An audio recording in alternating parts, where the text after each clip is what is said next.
élections européennes. On a déjà interviewé En Marche, le PS. Voilà, alors ma première question, c'est comment vous expliqueriez le désintérêt des Français pour les élections européennes?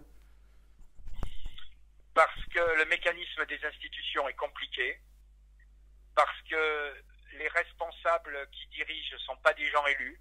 Je veux dire, je suis persuadé que encore M. Juncker, on connaît un peu, mais qui connaît M. Tusk, qui connaît Mme Mogherini, qui connaît M. Tajani, voilà. Et donc, tout ça fait que pour beaucoup de Français, ça semble d'abord loin, et deuxièmement que les pouvoirs de l'Union européenne, qui sont quand même très importants, sont souvent confus. Et puis après, j'ai envie de vous dire une troisième raison, qui est un peu une critique, pas forcément à vous-même, mais à l'ensemble des médias, c'est que très souvent, ce qui se passe au Parlement européen, personne n'en parle. J'étais hier soir avec des journalistes de la presse nationale, où je leur faisais remarquer qu'il y avait 3 correspondants à l'Assemblée pour le Figaro, 2 correspondants pour un autre journal. Au Parlement européen, il y en a un de temps en temps. Et donc, conclusion, personne ne sait ce qui s'y passe, quoi. C'est ça le problème. Et justement, sur les élections européennes, Marine Le Pen et Jordan Bardella et le Rassemblement national assimilent les élections à un référendum. Est-ce que pour vous, vous pensez pas que c'est un peu dangereux de confisquer comme ça un peu l'élection européenne en transformant ça en un résultat national? Non, je pense pas du tout que ce soit Jordan Bardella ou Marine Le Pen qui ait fait ça. Je pense que c'est au contraire Macron qui a transformé ça en sorte de plébiscite. Je vous rappelle que nous avons commencé notre campagne dès le mois de janvier avec un vrai programme. Que le programme de la République en marche, donc de M. Macron, a été présenté le 9 mai. Le 9 mai. Et je pèse mes mots en disant n'importe quoi. Je vous prends qu'un seul exemple. Leur mesure phare, c'est qu'il faut 1000 milliards d'investissements dans l'écologie.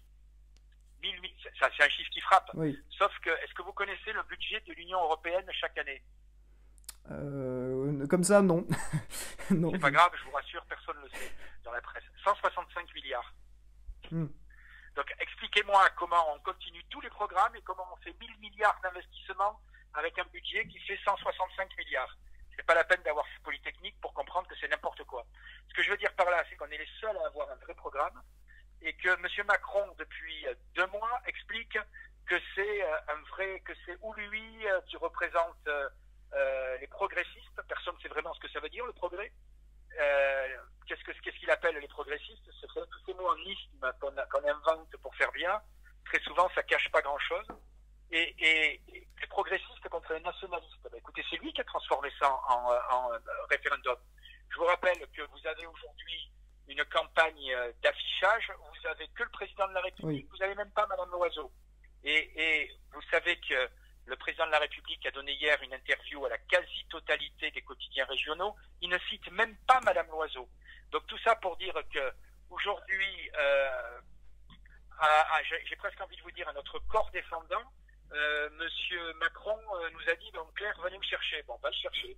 Et donc cette élection, c'est un enjeu pour l'Europe, mais c'est aussi stop ou encore à Macron. Et justement, vous êtes un transfuge des Républicains, vous étiez Républicain avant.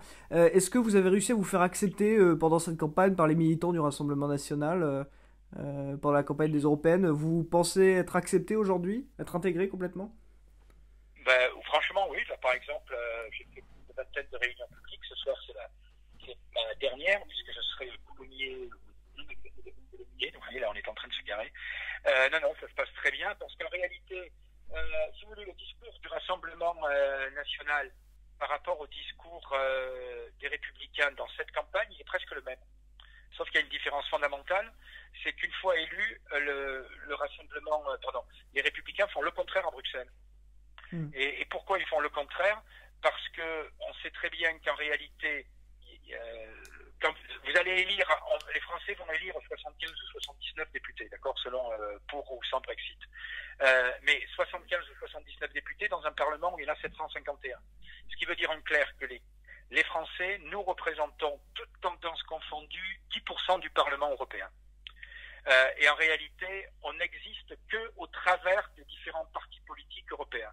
Or, les Républicains, qui tiennent un discours très séduisant en France, font le contraire quand ils sont à Bruxelles, parce qu'en réalité, c'est la CDU allemande. Alors, je sais que pour un journal de lycéens, c'est peut-être compliqué, Oui, mais je veux oui, dire, c'est la droite allemande, oui. Oui, non, mais pour vous, ça, voilà.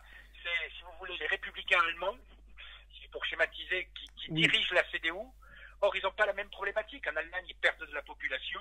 Ben, quand, par exemple, Mme Merkel, qui est l'alliée de M. Wauquiez, dit il nous faut 2 millions de réfugiés, on ouvre les frontières parce qu'on a un déficit démographique en Allemagne, ben, les républicains disent rien et laissent rentrer 2 millions de réfugiés en Europe, dont une bonne partie ne reste pas en Allemagne. Donc aujourd'hui, je me sens très bien au Rassemblement national, parce que sur de nombreux sujets, c'est la même c'est des positions extrêmement proches. La vraie différence, c'est qu'à Bruxelles, ils votent la même chose que ce qu'ils disent à Paris.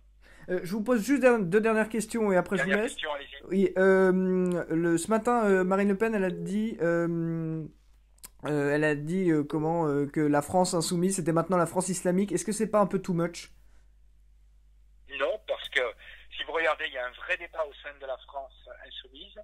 Vous aviez traditionnellement deux tendances. Ce qu'on appelait la tendance, on va dire, souverainiste. Vous savez, il y a toujours eu une tendance à gauche, avec des gens, par exemple, comme Chevènement, qui étaient attachés à une gauche souverainiste, mais on va dire très sociale. Et puis, vous avez une tendance qui est symbolisée par des députés comme Bono, comme d'autres députés de la France insoumise, qui est ouvertement pour la tendance indigène, pour tous les combats des minorités et pour un vrai communautarisme. C'est-à-dire que Mme Obono défend un communautarisme. Et le communautarisme, excusez-moi, en France, il n'est pas bouddhiste, hein, il est islamiste. Voilà. Si vous permettez, voilà, ce combat-là aujourd'hui au sein de la France insoumise, il a clairement été tranché, puisque M. Mélenchon a écarté, alors c'est peut-être des gens comme Jordi Kustamovic qui le représentaient. Si M. Kotarak, par exemple, a quitté la France insoumise, c'est parce qu'il représente ce courant souverainiste qui voit ce courant, on va dire, communautariste prendre le dessus. Et la question la plus importante, la dernière, après c'est fini, comment vous pourriez convaincre un électeur ou un jeune électeur qui vote pour la première fois, mais qui ne veut pas aller voter dimanche prochain, le 26 mai, comment vous pourriez le convaincre d'aller voter? Je lui dirais, d'abord que les problèmes européens, c'est important parce que c'est une grande partie de notre environnement politique ou économique est désormais conditionné par l'Europe. Que de l'Europe, ça peut être une bonne chose. Moi, dans l'Europe, regardez, quelque chose comme la Suisse, c'est très positif.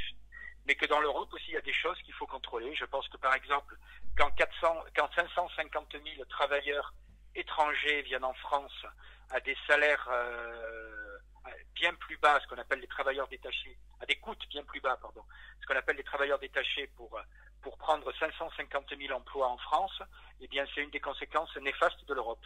Quand on voit la situation de nos banlieues à Paris, notamment ou dans les grandes villes, c'est la conséquence d'une immigration qui a été complètement débridée. Donc moi j'ai envie de dire à ces jeunes, votez parce que c'est vous dont l'avenir se joue aujourd'hui et choisissez ce que vous voulez. Si vous voulez, si vous êtes encore attaché à une certaine idée de la France et à une certaine idée de la nation et à une certaine idée de l'Europe, eh bien votez pour nous parce que je pense que nous sommes les vrais défenseurs de ce qui représente l'Europe. Merci beaucoup Monsieur Mariani, bonne soirée à vous. Merci. Au revoir.